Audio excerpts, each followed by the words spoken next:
में आके कभी भी बातें नहीं करनी, फोन का यूज नहीं करना। और ये जो पैर छूते हो ना आते आते एक दूसरे के, आंटियों के, यहाँ जब महाशिवा के बैठे हैं सबसे पहले उनके पैर छुआ करो, यहाँ मत्था टेका करो। किसी को भी, कोई भी अपने सास ससुर दरानी जिठानी के गुरु के दरबार के आगे पैर छूना मनाही है, जब तक गुरु गद्दी लगी हुई है। आप आगे पीछे छुओ, कोई मनाही नहीं है। गुरु के दरबार में किसी को गले नहीं मिलना। हम करते क्या है, आती अपनी सहेलियों को ढूंढते हैं, हाय हेलो शुरू कर देते हैं। सहेलियां मिलेंगी ना, यहीं रहेंगी, कहीं नहीं जाएंगी। शाम को फिर बैठ के चौबारे पे बातें कर रहे होंगे, फिर रात को व्हाट्सएप पे लगे होंगे, फोन पे गॉसिप कर रहे होंगे, कल भी करेंगे। आज का दिन जो है ये वेला हाथ नहीं आना, ये वेला फिर नहीं मिलेगा आप लोगों को। ये सुखद वेला, ये इतना प्योर ऑरा नहीं मिलेगा। मिलता है ना तो इसका शुक्राना किया करो। हम नहीं कर पाते हैं शुक्राना, क्योंकि महाराज ने ना हमें ये ऐसे ही दे दिया है, इसलिए हम इनको फॉर ग्रांटेड ले लेते हैं। ये तो गुरु जी हैं, बोले भाले हैं, इन्होंने तो कह दिया जी कोई वहम मत करो। एक भाव, जहां सत्संग में गई थी अभी थोड़े दिन पहले, एक आंटी कह रही है हम तो कोई व्यायाम नहीं करते। मैंने कहा फिर क्या करते हो? हम तो बातें भी करते हैं, हम तो फोन भी यूज करते हैं। मैंने कहा जाओ फिर करो, मैं क्या बोलूं, मना ही कर सकती हूँ। लेकिन एंड में जब सत्संग शेयर करती हूँ, उसके बाद आके गले लगाया और बोला कि आज आपकी बात हमारी समझ में आई है कि हम इतने दिनों से सेवा में थे पर हमें समझ ही नहीं आता सत्संग होता क्या है। हम तो इसको पार्टी समझ के करते हैं। आओ जी, किट्टियां डाल रखी हैं लोगों ने गुरु जी के नाम की, पाठ की किट्टी से गुरु जी का सत्संग कराएंगे, जिसकी किट्टी निकलेगी वो सत्संग कराएगा। अरे क्यों, क्या जरूरत पड़ गई? जब हमारे गुरु ने कोई चढ़ावा नहीं दिया, जब हमारे गुरु जी की पॉकेट में कुर्ते की कोई पॉकेट नहीं है उनकी, उन्होंने आज तक अपने कुर्ते में कोई जेब नहीं रखवाई थी गुरु जी ने। जब उनके चोले संगत बनाती थी ना, तो गुरु जी कहते थे मेरी कोई पॉकेट मत बनाना, क्योंकि मैं तो फकीर हूँ। और गुरु जी अपना सिर्फ एक शेविंग किट साथ में लेके चलते थे बस। और जो चोला पहनते थे वो भी किसी को, दूसरी संगत को ब्लेस कर देते थे जिसको उसका मन करता था, और फिर नया चोला आता था वो पहन लेते थे। तो जब उस मालिक ने नहीं रखी अपनी जेब, हम वहां कोई चढ़ावा नहीं चढ़ा रहे हैं। जब आप लोग मंदिरों में जाते हो, बड़े बड़े मंदिरों में, गुरुद्वारों में, देखा होगा वृंदावन, कहीं भी, मैं किसी की वो नहीं कर रही, मैं खुद मानती हूँ सबको, जहाँ पे करोड़पति जा रहे होंगे, जहाँ पे अरबपति जा रहे होंगे, उनको अलग से वीआईपी दर्शन हो जाएंगे, उनको आगे आगे उनका प्रसाद भी जल्दी मिलेगा, ज्यादा मिलेगा। पर गुरुजी ने हमारा यही तो चीजें खत्म करी हैं, जात पात राजा रंग का सबका भेदभाव ही खत्म कर दिया है ना। तो जब इस दरबार में आते हो सब बराबर है, कोई नया पुराना नहीं होता। कभी भी इस भाव से मत जाया करो वहां बड़ी पुरानी संगत आ रही है। मैंने देखा है, पता चलता है कोई गुरुजी के टाइम की संगत आ रही है, 1000 लोग खड़े हो जाएंगे, किस लिए?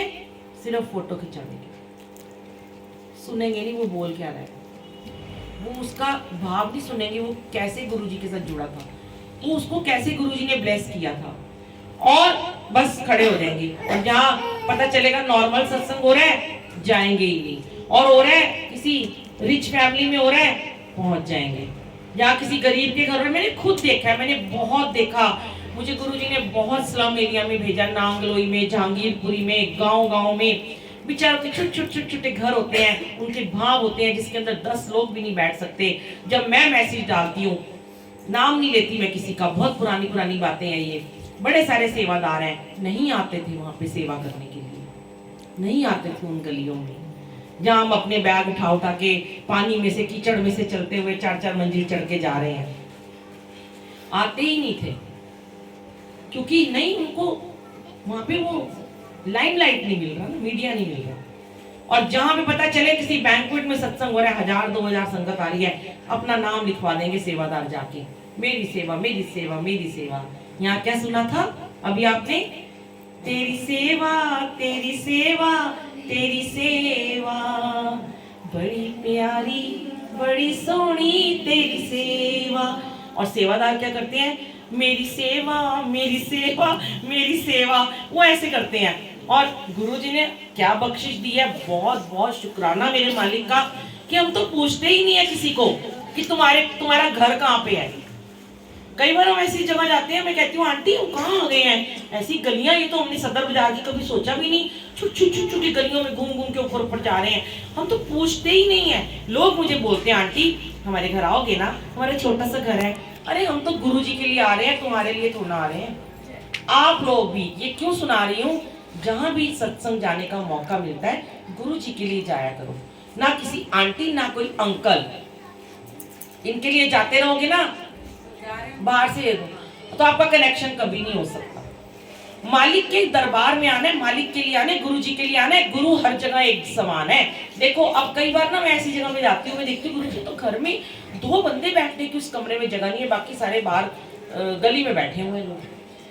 आप तो वहां जाके बैठ जाते हो, प्लास्टिक की कुर्सी होती है, कुर्सी भी नहीं होती, वो भी पड़ोसियों से मांगी हुई, उनके घर में कुर्सी तक नहीं है, और एक ब्लैंकेट निकलवाती हूँ, फिर वो कहते हैं नया भी नहीं है, कोई बात नहीं यूज ही दे दो।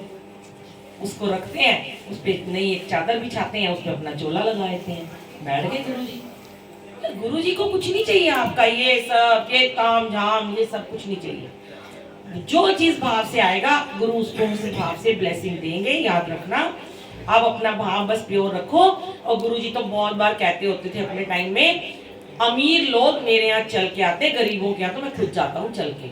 और मैंने देखा है वहां दर्शन हुए लोगों के, गुरु जी के साक्षात गद्दी पे दर्शन हुए, कभी ओम के हुए, कभी अमृत वर्षा हो गई, कभी कुछ हो गया। वो गुरु जी है, कुछ भी कर सकते हैं। मैंने नहीं सुना होगा कहीं, मैं इतनी जगह जाती हूँ, बड़े बड़े घर लैविश बड़े बड़े सत्संग होते हैं, कहीं पे अमृत वर्षा होती है, मैंने नहीं देखा। हो जाती है, किसी के घर भी हो जाती है। और कोई कोई कहता है कि मैं रोज सत्संग करती हूँ, मैं रोज अमृत वेला करती हूँ। 4 साल हो गए मेरे घर में कभी नहीं हुई, नए साल में हो गई अमृत वर्षा। वो भी क्यों हुई, मेरी वजह से नहीं हुई, क्योंकि मैंने शेयर किया था, ब्लाइंड बच्चे बुलाए गए थे, जो बच्चे देख नहीं सकते थे, 60 लड़कियां, उन्होंने आके मंत्र जाप किया था और गुरु जी खुश हो गए और उनको दर्शन दे दिए, और हर कमरे से अमृत वर्षा हुई। मैं निमाणी को तो कभी दर्शन ही नहीं दिए इन्होंने, मैं तो ढूंढती भी नहीं, 30 स्वरूप लगे हैं, कहाँ ओम दिख रहा है, कहाँ लोग कहते हैं वहाँ गुरु जी दिख रहे हैं, मुझे तो कहीं दिखते नहीं, मेरे तो यहाँ बैठे हैं, मेरे को गद्दी पे नजर आ जाते हैं। ये भाव रखा करो, गुरु आपके अंदर बैठा है बस, और कुछ नहीं है। और जो आपको लंगर प्रसाद मिलेगा अभी, आपने वो पूरा ग्रहण करना है। जैसे अभी बैठे हो ना, लंगर प्रसाद के समय जो बाहर भी लंगर प्रसाद